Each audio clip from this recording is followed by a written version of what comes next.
ओम शांति। आज तारीख है 14 अप्रैल 2021। अभी सुनेंगे प्यारे शिव बाबा की विस्तार से मुरली। मीठे बच्चे, अंतर्मुखी बन ज्ञान रूपी अवस्था में रहकर इन महावाक्यों को धारण करो, तब अपना व अन्य आत्माओं का कल्याण कर सकेंगे। अपने मन व दिल रूपी मंदिर को ईश्वरीय गुणों रूपी मूर्तियों से सजाओ और पवित्र संकल्पों की खुशबू फैलाओ। प्रश्न: सर्वोत्तम सच्ची सर्विस कौन सी है? यथार्थ सर्विस का सूक्ष्म और महीन राज क्या है? उत्तर: जब किसी से कोई भी भूल होती है तो उसे सावधान करने के साथ सूक्ष्म रीति से अपनी योग शक्ति उन तक पहुंचाकर उनके अशुद्ध संकल्पों को भस्म करना, यही सर्वोत्तम सच्ची सर्विस है। साथ साथ अपने ऊपर भी अटेंशन देना, मनसा में कोई भी अशुद्ध संकल्प उत्पन्न न हो, इसमें खुद भी सावधान रहना और दूसरों प्रति ऐसी दिव्य सर्विस करना, यही सर्विस का सूक्ष्म और महीन राज है। ओम शांति। हर एक पुरुषार्थी बच्चे को पहले अंतर्मुख अवस्था में अवश्य धारण करनी है। अंतर्मुखता में बड़ा ही कल्याण समाया हुआ है। इस अवस्था से ही अचल, स्थिर, धैर्यवत, निर्माण चित्त इत्यादि दैवी गुण की धारणा हो सकती है तथा संपूर्ण ज्ञानमय अवस्था प्राप्त हो सकती है। अंतर्मुख न होने के कारण वह संपूर्ण ज्ञान रूप अवस्था नहीं प्राप्त होती है, क्योंकि जो भी कुछ महावाक्य सन्मुख सुने जाते हैं, अगर उसे गहराई में जाकर ग्रहण नहीं करते, सिर्फ उन महावाक्यों को सुनकर रिपीट कर देते हैं, तो वह महावाक्य वाक्य हो जाते हैं। जो ज्ञान रूप अवस्था में रहकर महावाक्य नहीं सुने जाते, उन महावाक्यों पर माया का परछाया पड़ जाता है। अब ऐसी माया के अशुद्ध वाइब्रेशन से भरे हुए महावाक्य सुनकर सिर्फ रिपीट करने से खुद रहित औरों का कल्याण होने के बदले अकल्याण हो जाता है। इसलिए हे बच्चों, एकदम अंतर्मुखी बन जाओ। अपना यह मन मंदिर सदृश्य है। जैसे मंदिर से सदैव खुशबू आती है, ऐसे मन मंदिर जब पवित्र बनता है तो संकल्प भी पवित्र इमर्ज होते हैं। जैसे मंदिर में सिर्फ पवित्र देवी देवताओं के ही चित्र रखे जाते हैं, न कि दैत्यों के, ऐसे तुम बच्चे अपने मन व दिल रूपी मंदिर को सर्व ईश्वरीय गुणों की मूर्तियों से सजा दो। वे गुण है निर्मोह, निर्लोभ, निर्भय, धैर्यवत, निरंकार इत्यादि, क्योंकि यह सब तुम्हारे ही दिव्य लक्षण है। आप बच्चों को अपने मन मंदिर को उजियारा अर्थात संपूर्ण शुद्ध बनाना है। जब मन मंदिर उजियारा बने, तब ही अपने उजियारे प्यारे वैकुंठ देश में चल सके। तो अब अपने मन को उज्जवल बनाने का प्रयत्न करना है तथा मन सहित विकारी कर्मेंद्रियों को वश करना है, परंतु न सिर्फ अपना मगर अन्य प्रति भी यही दिव्य सर्विस करनी है। वास्तव में सर्विस का अर्थ अति सूक्ष्म और महीन है। ऐसा नहीं कि किसी के भूल पर सिर्फ सावधान करना, इतने तक सर्विस है, परंतु नहीं, उसको सूक्ष्म रीति अपनी योग की शक्ति पहुँचाए, उनके अशुद्ध संकल्प को भस्म कर देना, यही सर्वोत्तम सच्ची सर्विस है। और साथ साथ अपने ऊपर भी अटेंशन रखना, न सिर्फ वाचा अथवा कर्मणा तक, मनसा में भी कोई अशुद्ध संकल्प उत्पन्न होता है तो उनका वाइब्रेशन अन्य के पास जाए सूक्ष्म रीति अकल्याण करता है, जिसका बोझ खुद पर आता है और वही बोझ बंधन बन जाता है। इसीलिए हे बच्चे, खुद सावधान रहो, फिर अन्य प्रति वही दिव्य सर्विस करो। यही आप सेवादारी बच्चों का अलौकिक कर्तव्य है। ऐसी सर्विस करने वालों को फिर अपने प्रति कोई भी सर्विस नहीं लेनी है। भल कभी कोई अनायास भूल हो भी जाए तो उसे अपने बुद्धियोग बल से सदैव के लिए करेक्ट कर देना है। ऐसा तीव्र पुरुषार्थ थोड़ा भी इशारा मिलने से शीघ्र महसूस करके परिवर्तन कर लेता है और आगे के लिए अच्छी रीति अटेंशन रख चलता है। यही विशाल बुद्धि बच्चों का कर्तव्य है। हे मेरे प्राणों, परमात्मा द्वारा रचे हुए इस अविनाशी राजस्व ज्ञान यज्ञ प्रति तन मन धन को संपूर्ण रीति से स्वाह करने का राज बहुत महीन है। जिस घड़ी आप कहते हो कि मैं तन मन धन सहित यज्ञ में स्वाहा अर्थात अर्पण हो मर चुका, उस घड़ी से लेकर अपना कुछ भी नहीं रहता। उसमें भी पहले तन मन को संपूर्ण रीति से सर्विस में लगाना है।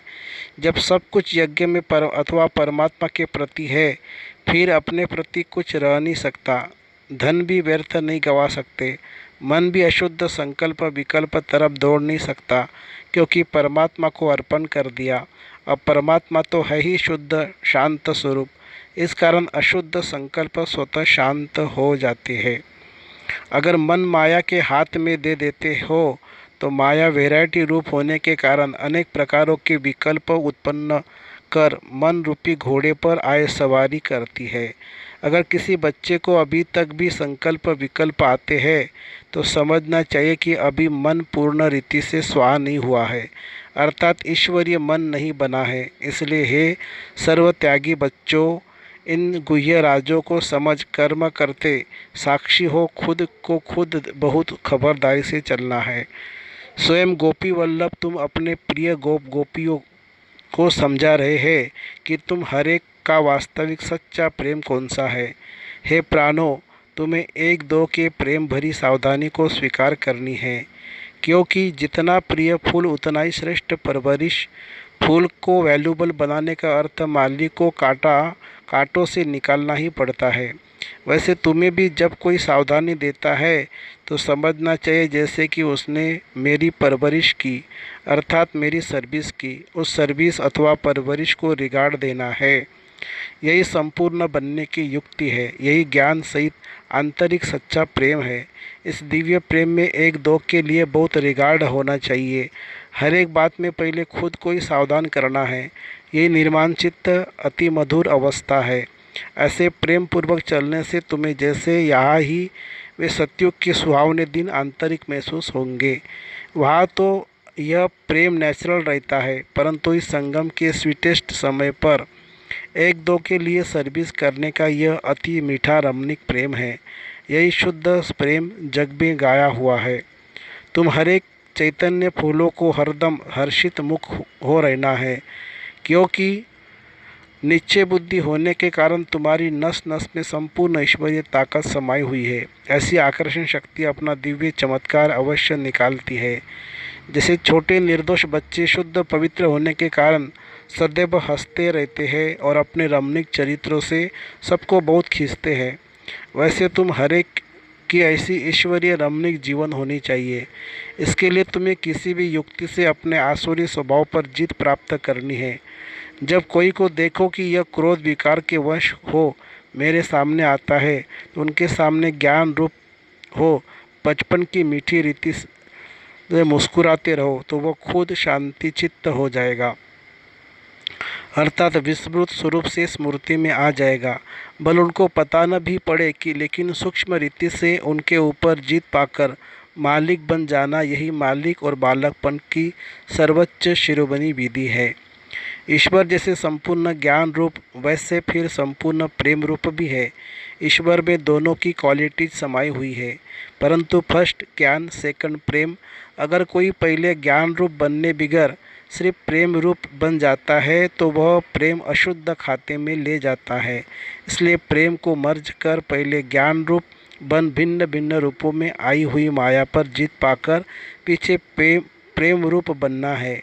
अगर ज्ञान बिगर प्रेम में आए तो कहाँ विचलित भी हो जाएंगे। जैसे अगर कोई ज्ञान रूप बनने के बिगर ध्यान में जाते हैं तो कई बार माया में फंस जाते हैं। इसलिए बाबा कहते हैं, हे बच्चे, ये ज्ञान भी एक सूत की जंजीर है, परंतु ज्ञान रूप बन पीछे ध्यान में जाने से अति मौज का अनुभव होता है। तो पहले है ज्ञान, पीछे है ध्यान। ध्यानिष्ठ अवस्था में ज्ञानिष्ठ अवस्था श्रेष्ठ है। इसलिए हे बच्चों, पहले ज्ञान रूप बन फिर प्रेम इमर्ज करना है। ज्ञान बिगर सिर्फ प्रेम इस पुरुषार्थी जीवन में विघ्न डालता है। साक्षीपन की अवस्था अति मीठी, रमणीक और सुंदर है। इस अवस्था पर ही आगे की जीवन का सारा मदार है। जैसे कोई के पास कोई शारीरिक भोगना आती है, उस समय अगर वह साक्षी सुखरूप अवस्था में उपस्थित हो उसे भोगता है तो पास्ट कर्मों का भोग चुक्त भी करता है और साथ साथ फ्यूचर के लिए सुख का हिसाब भी बनाता है। तो यह साक्षीपन की सुखरूप अवस्था पास्ट और फ्यूचर दोनों से कनेक्शन रखती है। तो इस राज को समझने से कोई भी ऐसे नहीं कहेगा कि मेरा यह सुहावना समय सिर्फ चुप्त करने में चला गया है। नहीं, यही सुहावना पुरुषार्थ का समय है, जिस समय दोनों कार्य संपूर्ण रीति सिद्ध होते हैं। ऐसे दोनों कार्य को सिद्ध करने वाला तीव्र पुरुषार्थ ही अतीन्द्रिय सुख व आनंद के अनुभव में रहता है। इस वैरायटी विराट ड्रामा की हर एक बात में तुम बच्चों को संपूर्ण निश्चय होना चाहिए, क्योंकि यह बना बनाया ड्रामा बिल्कुल वफादार है। देखो, यह ड्रामा हर एक जीव प्राणी से उनका पार्ट पूर्ण रीति से बजवाता है। भल कोई रॉन्ग है तो वह रॉन्ग पार्ट भी पूर्ण रीति से बजाता है। यह भी ड्रामा की नूंद है। जब रॉन्ग और राइट दोनों ही प्लान में नूंदे हुए हैं तो फिर कोई बात में संशय उठाना यह ज्ञान नहीं है, क्योंकि हर एक एक्टर अपना अपना पार्ट बजा रहा है। जैसे बायोस्कोप में अनेक भिन्न भिन्न नाम रूपधारी एक्टर्स अपनी अपनी एक्टिंग करते हैं, उनको देख करके नफरत आवे और किससे हर्षित होवे, ऐसा नहीं होता है। पता है कि यह एक खेल है जिससे हर एक को अपना अपना गुड व बैड पार्ट मिला हुआ है। वैसे ही इस अनादि बने हुए बायोस्कोप को भी साक्षी एकरस अवस्था से हर्षित मुख हो देखते रहना है। संगठन में ये पॉइंट बहुत अच्छी रीति धारण करनी है। एक दो को ईश्वरीय रूप से देखना है, महसूसता का ज्ञान उठाए सर्व ईश्वरीय गुणों की धारणा करनी है। अपने लक्ष्य स्वरूप की स्मृति से शांत चित्त, निर्माण चित्त, धैर्यवत, मिठाज, शीतलता इत्यादि सर्व दैवी गुण इमर्ज करने हैं। धैर्यवत अवस्था धारण करने का मुख्य फाउंडेशन वेट एंड सी है। मेरे प्रिय बच्चों, वेट अर्थात धैर्य धरना, सी अर्थात देखना। अपने दिल भीतर पहले धैर्यवत गुण धारण कर उसके बाद फिर बाहर में विराट ड्रामा को साक्षियों देखना। जब तक कोई भी राज सुनने का समय समीप आवे तब तक धैर्यवत गुण की धारणा करनी है। समय आने पर उस धैर्यता के गुण से राज सुनने में कभी विचलित नहीं होंगे। इसलिए हे पुरुषार्थी प्राणों, जरा ठहरो और आगे बढ़कर राज देखते चलो। इसी धैर्यवत अवस्था से सारा कर्तव्य संपूर्ण रीति से सिद्ध होता है। यह गुण निश्चय से बाधा हुआ है। ऐसे निश्चय बुद्धि साक्षी दृष्टा हो हर एक खेल को हर्षित चेहरे से देखते आंतरिक धैर्यवत और अडोल चित्त रहते हैं। यही ज्ञान की परिपक्व अवस्था है, जो अंत में संपूर्णता के समय प्रैक्टिकल में रहती है। इसीलिए बहुत समय से लेकर इस साक्षीपन की अवस्था में स्थित रहने का परिश्रम करना है। जैसे नाटक में एक्टर को अपना मिला हुआ पार्ट पूर्ण बजाने अर्थ आगे से रिहर्सल करनी पड़ती है, वैसे तुम प्रिय फूलों को भी आने वाली भारी परीक्षाओं से योग बल द्वारा पास होने के लिए आगे से ही रिहर्सल अवश्य करनी है। लेकिन बहुत समय से लेकर अगर यह पुरुषार्थ किया हुआ नहीं होगा तो उस समय घबराहट में फेल हो जाएंगे। इसलिए पहला अपना ईश्वरीय फाउंडेशन पक्का रख दैवी गुणधारी बन जाना है। ज्ञान स्वरूप स्थिति में स्थित रहने से स्वतः शांत स्वरूप अवस्था हो जाती है। जब ज्ञानी तो आत्मा बच्चे इकट्ठे बैठकर मुरली सुनते हैं तो चारों तरफ शांति का वायुमंडल बन जाता है, क्योंकि वे कुछ भी महावाक्य सुनते हैं तो आंतरिक डीप चले जाते हैं। डीप जाने के कारण आंतरिक उन्हों को शांति की मिट्टी महसूसता होती है। अब उसके लिए कोई खास बैठकर मेहनत नहीं करनी है, परंतु ज्ञान की अवस्था में स्थित रहने से ये गुण अनायास आ जाते हैं। तुम बच्चे जब सवेरे सवेरे उठकर एकांत में बैठते हो तो शुद्ध विचारों रूपी लहरें उत्पन्न होती है। उस समय बहुत उपराम अवस्था होनी चाहिए। फिर अपने निज शुद्ध संकल्प में स्थित होने से अन्य सब संकल्प आपे शांत हो जाएंगे और मन अमन हो जाएगा, क्योंकि मन को वश करने अर्थ भी कोई ताकत तो अवश्य चाहिए। इसीलिए पहले पहले लक्ष्य स्वरूप के शुद्ध संकल्प को धारण करो। जब आंतरिक बुद्धियों कायदे प्रमाण होगा तो तुम्हारी ये निर्संकल्प अवस्था स्वतः हो जाएगी। अच्छा, मीठे मीठे सिकिलदे ज्ञान गुलजारी, ज्ञान सितारों प्रति माता पिता बाप दादा का याद प्यार और गुड मॉर्निंग। रूहानी बाप की रूहानी बच्चों को नमस्ते। धारणा के लिए मुख्य सार। अपने लक्ष्य स्वरूप की स्मृति से शांत चित्त, निर्माण चित्त, धैर्यवत, मिठाज, शीतलता आदि सर्व दैवी गुण धारण करने हैं। निश्चय बुद्धि साक्षी दृष्टा हो, इस खेल को हर्षित चेहरे से देखते आंतरिक धैर्यवत और अडोल चित्त रहना है। बहुत समय से लेकर इस साक्षीपन की अवस्था में स्थित रहने का परिश्रम करना है। वरदान: स्नेह और शक्ति रूप के बैलेंस द्वारा सेवा करने वाले सफलता मूर्त भव। जैसे एक आँख में बाप का स्नेह और दूसरी आँख में बाप द्वारा मिला हुआ कर्तव्य सेवा सदा स्मृति में रहता है, ऐसे स्नेह मूर्त के साथ साथ अभी शक्ति रूप भी बनो। स्नेह के साथ साथ शब्दों में ऐसा जोहर हो जो कि किसी का भी हृदय विदीर्ण कर दे। जैसे माँ बच्चों को कैसे भी शब्दों में शिक्षा देती है, तो माँ के स्नेह कारण वह शब्द तेज व कड़वे महसूस नहीं होते हैं। ऐसी ज्ञान की जो सत्य बातें हैं उन्हें स्पष्ट रूपों में दो, लेकिन शब्दों में स्नेह समाया हुआ हो तो सफलता मूर्त बन जाएंगे। स्लोगन है: सर्वशक्तिवान बाप को साथी बना लो तो पश्चाताप से छूट जाएंगे।